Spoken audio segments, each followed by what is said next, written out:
Ads are a great way to automate your output, but automation is just the beginning. Yes, an effective campaign is a great way to use your money in place of your time so you can spend more of your time doing the things that only you can uniquely do to grow your business. However, there are some things that come downstream of running an effective ad campaign that can make your ads far more effective than if you just set it and forget it. Unfortunately, we can break this down into two very easy steps. So step number one, respond to comments. Can't tell you how many ad campaigns I see people run and they just let it go and don't reply to anything and let the comments stack up. You need to engage with people. If somebody takes time to reply to your ad or to comment on your ad, take the time to reply to them. You should try to reply to every single comment if you can. In my experience, there are kind of three different types of comments you're likely to get on any ad or organic post for that matter. So the first one is positive comments. These are easy. These are low-hanging fruit. Always do your best to reply to positive comments. A simple thank you for taking the time to check out my music or check out my work,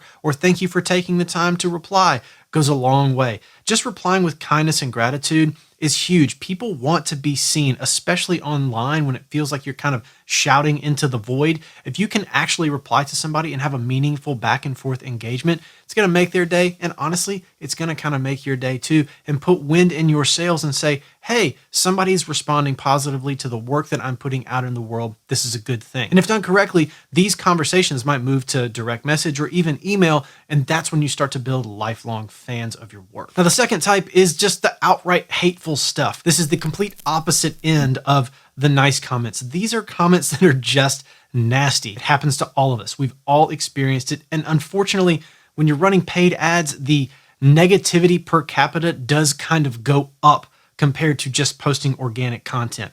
It's just the nature of the game. I wish it weren't that way, but it is. So be prepared for it. If you haven't received any hateful comments on your ads yet, be warned, they are coming. Now, when it comes to hateful comments, the block and delete features are your best friends. Honestly, some comments don't really deserve to be given a platform to stay visible to anyone. I mean, at the end of the day, look, this is your content. Whether you're posting it organically or spending money to boost it with advertising, this is your content. This is your brand. This is the environment that you're creating. If you don't think somebody's really nasty and hateful comment deserves to be a part of the conversation or deserves to be a part of the world and the brand that you're building, you have complete freedom to delete that, move that comment out of view, and you can block that person if it's just super, super nasty. Now, I will say, I always try to have a light touch with this. I don't want to delete or block anyone ever. It's not my goal to do that. However, some people just say really foul, awful, nasty stuff.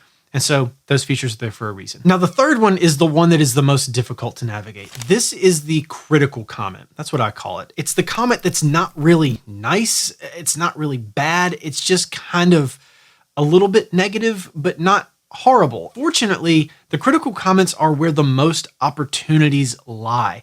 If you can respond to a critical comment with empathy and patience and explanation, it actually gives you an opportunity to provide more context about what you do and showcase to not just the person who left the critical comment, but anybody who reads it later, the kind of creator and artist and individual that you are. It gives more breadth to who you are as an artist, and it helps people understand more about your heart rather than just the ad that they're seeing. So it actually allows your ad to have multiple layers to it rather than just the one, visual creative in the song in the background or whatever. So I personally view these critical comments as education opportunities. They're opportunities to change someone's mind about what I'm doing or what the intention is behind what I'm advertising, or if I'm posting organically, what the intention is behind that video or post.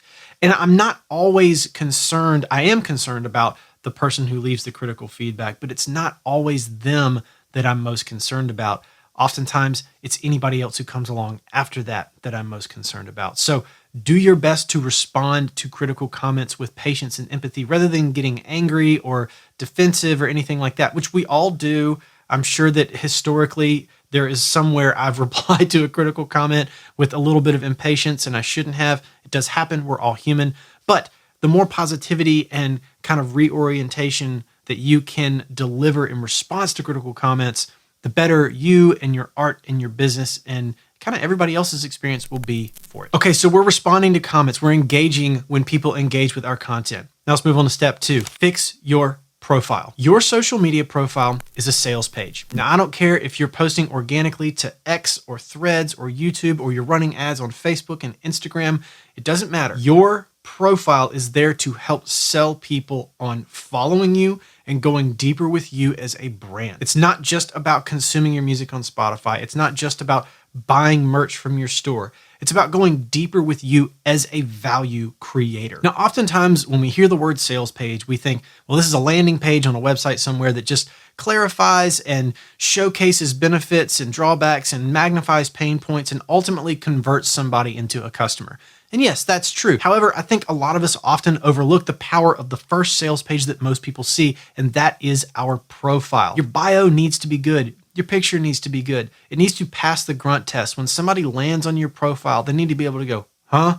And understand exactly what it is they're looking at. When somebody lands there, they are looking at your bio and they're scanning the first few posts to get an understanding about what you do. So you need to clarify the value that you have to offer. As musicians, this is very simple. Make sure that they understand what kind of music you create. Make sure they know what kind of value they're going to receive in exchange for following you and giving you their long-term attention.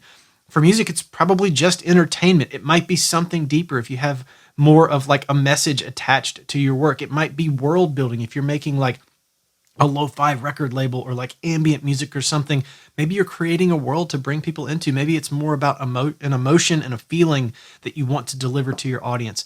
Whatever it is, you have to clarify that and you have to decide how to communicate that effectively. And the more effectively you communicate that, the higher the engagement will go on your profile and the higher the conversion will go towards the destination in your link in bio that you want to drive people toward. However, it's not just about the bio. It's also about posting content. Even if you're running ads, you still want to be posting organic content to your profile on a regular basis. It's not good for somebody to come to your profile and see a bio that means nothing about your music, and you have a post that's from like last year and it's not even relevant. It's like you eating lunch. This does nothing for you. You want it all to be cohesive. You're building a brand. Again, this is about building a world that you are inviting people into. So everything should support that. Every video and post shouldn't be new song out, new song out, new song out. It shouldn't all be sales. You're building a world. You want to give people entertainment. You want to showcase the different ways you can add value to their life. And only you, unfortunately, if you're watching this, only you can decide how to do that because it is your brand. It is your business.